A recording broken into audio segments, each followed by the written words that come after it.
Hey, what is up, you guys? It's me, Sam Nova 198 again, and today I am doing my third video, and this is the final one where I discuss the showcases that happened last week that I watched, and took a look at, and this is for the Xbox game showcase they did on Sunday. Now, it was a pretty big week last week for video games. I want to point that out. You know, the Switch 2 came out, a ton of new games came out, a lot of surprise announcements. And this is the last one that I watched, and this was the Xbox Game Showcase, and I'm going to go over all the announcements and give my thoughts. And I just want to say right off the bat, I feel like Xbox's showcase really was actually pretty damn good. There was a lot of cool stuff they showed, and I've given crap to Xbox a lot in the past, and there are games I'm curious to check out in this, so so I feel like more so than the Summer Game Fest and more so than the Sony one. There were some in the State of Play, but the State of Play was a little underwhelming. I always feel like State of Plays are underwhelming, but this one actually had some pretty cool stuff. So let's get into it. So the showcase I think at around 1 p.m. and I was actually ready for it. So the showcase started off, they showed off the Outer Worlds 2, which is very anticipated by a lot of people. Outer Worlds 1 was kind of that surprise RPG hit that came out. Now, it was basically the Fallout game that Bethesda would not make because they were focusing on 76, which I know that game is better, but for a couple years it just was a complete disaster. And I will not play Fallout 76. I don't care how much it's getting improved. That game can go fuck itself.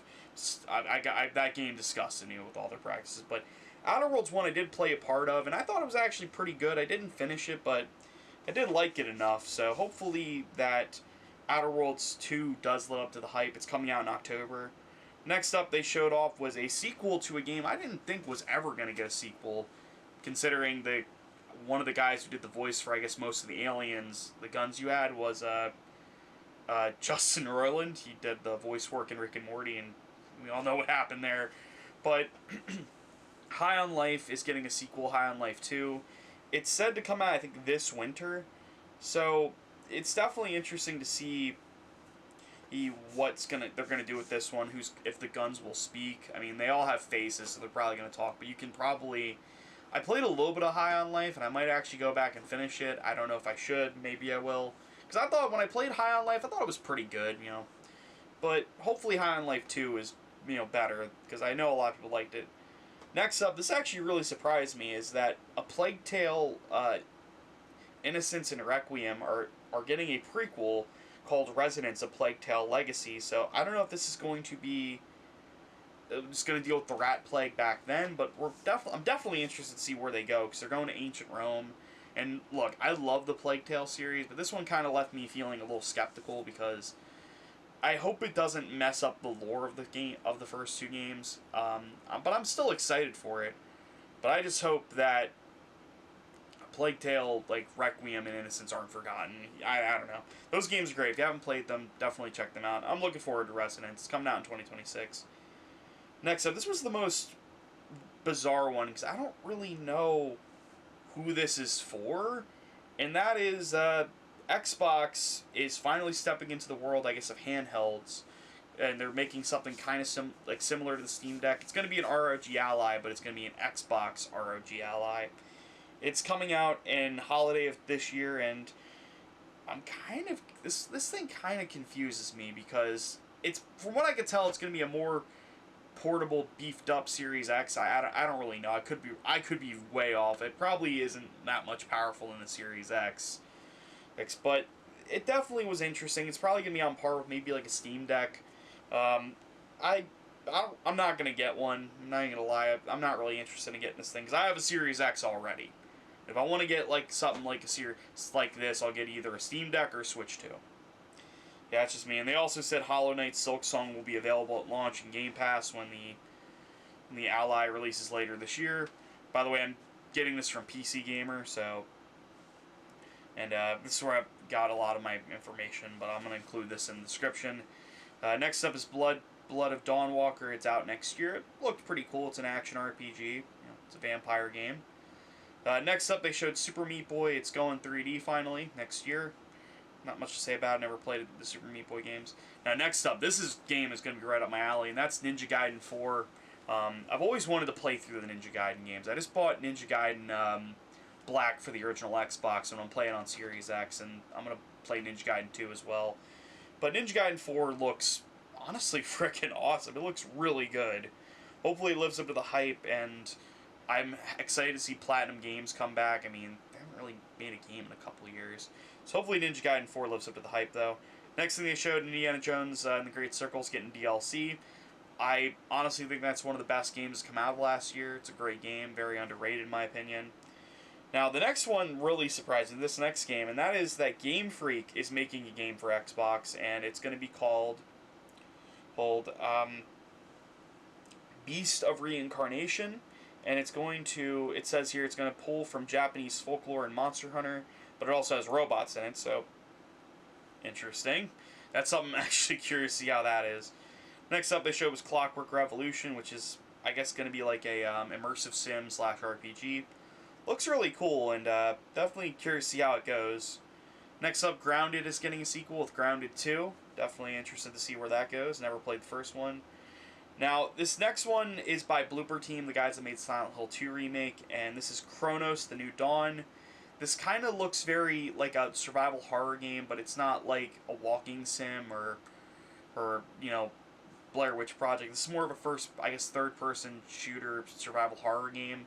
It looks really interesting, and I'm definitely curious to see it, and hopefully it fills the void that Dead Space left behind, because I'm so mad the remake didn't sell well. And next up they showed was that Elder Scrolls Online. It's getting an expansion. It's coming out in a few days. Looked pretty cool. I'm not really a Elder Scrolls Online fan. Next thing they showed was Don't Nod's next game. It's Aphelion, a sci-fi adventure. Looks alright. Next up is There Are No Ghosts at the Grand, which is a musical puzzle game. I'm confused. Next up, Age of Mythologies Retold. It's coming out this fall. And next thing they showed off, this was actually a new IP, and that is Mudang Two Hearts. It's a Korean action game coming next year, and it looked actually pretty cool. Don't have much to say about it. It looks interesting, I will say that. Hopefully it's good. I do want it to be good, but we'll have to wait and see. Next up is the indie narrative platformer, Planet of Lana. It's getting a sequel next year, so never played Planet of Lana, so I don't know how that is. Solo Leveling. If you never watched the anime, I haven't. It's getting a 4-player co-op action game. Hopefully it's not Bandai Namco who worked on it, because they're just not good at making games anymore. Next up, Tony Hawk Pro Skater 3 and 4. It has Doom Guy in it, and it's coming out really soon. I'm actually excited for it, because I really like the remakes of 1 and 2, so hopefully 3 and 4 lives up to the hype. And Doom Slayer's in this, which is wild to me. So, next up, the studio behind Spiritfarer is making another game called Fate Ends, which looks pretty cool. There's going to be more combat. Now, this next one was actually really shocking, and that is a Persona 4 remake, which is Persona 4 Revival. This I'm actually curious to see how it is. I've actually never gotten to play the first Persona, and I'm interested to see what they do with this one. Now, next one thing they announced was they announced this a while back, but that's Gears of War 1 is coming back again with Gears of War Reloaded. So, hopefully this lives up to the hype, so we'll have to wait and see. Well, I played the original Gears of War actually a couple years ago on my Xbox One. And with not the Ultimate Edition, it was like the original version, which that original version has shown its age a little bit. Next up, Invincible's getting a 2D fighter called Invincible Versus, which I'm actually curious to see how this is. Hopefully it's good. Alright, now moving on, the guys behind Double Fine Game is coming out with Keeper, which is, I guess, a new game. At first I thought it was Psychonauts 3, but it's not. It's just called Keeper. It looked pretty interesting, and the last reveal of the showcase to me, this was probably the most boring thing they could have ended the showcase on, and that was Call of Duty Black Ops 7. I'm sorry, I'm so fatigued by Call of Duty. They said they were not going to do yearly releases anymore, but I guess that pissed off the investors. I don't know. I just don't care. I feel like they could have did something cool. Like, you could have shown off a little bit of gameplay for Gears of War E-Day, because next year is Gears of War's 20th anniversary, and this just felt like a bit of a slap in the face, in my opinion, just announcing a new Call of Duty game. Like, come on, man. Anyways, that's everything they showed off at the showcase. They did show off some stuff for Sea of Thieves for Season 17. But overall, I can say, just from watching the showcase, it was probably the best of the showcases. It wasn't perfect, but it was better than the last few, I feel like, I've seen. Which I thought both the Summer Game Fest State of Play were a little underwhelming, so... Anyways, hope you guys enjoyed this video. Those were my thoughts, and hope you guys like this video. Make sure you like it, make sure you subscribe, and I will see you guys next time.